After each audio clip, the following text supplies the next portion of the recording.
சிவ பத நண்பர்களே, இந்த ஈங்கோய் மலையில் அகத்தியர் வடிவத்தில் வந்து வணங்கியிருக்கிறார் அப்படிங்கிறாங்க. காலையில் கடம்பரை வணங்கிட்டு அதுக்கு பிறகு இங்கேருந்து தெரிகிற அந்த ஐயர் மலை அப்படின்னு சொல்கிறாங்க. அது 1170 படிகள் இருக்குது.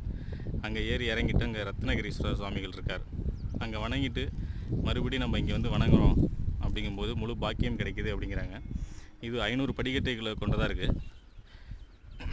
இங்கே நம்ம மலை ஏறும்போது பிரதோஷ காலம், பௌர்ணமி, அதை போல் சிறப்பு காலங்களில் வர்றது சிறந்தது. மற்ற நேரங்களில் வரும்போது நம்ம சிவனை பார்க்குறதுக்கான பாக்கியம் இருக்காது. அதனால் சிறப்பு காலங்களில் வர்றதே சிறந்தது. இது திருச்சியிலிருந்து கரூர் போகிற வழியில் முசிறி அப்படிங்கிற பக்கம் வந்தோம்னாக்கா இங்கே நம்ம ஈங்கோய் மலைக்கு வரலாம். மணப்பாறை பக்கம் போனோம்னாக்கா ஐவர் மலை அடையலாம்.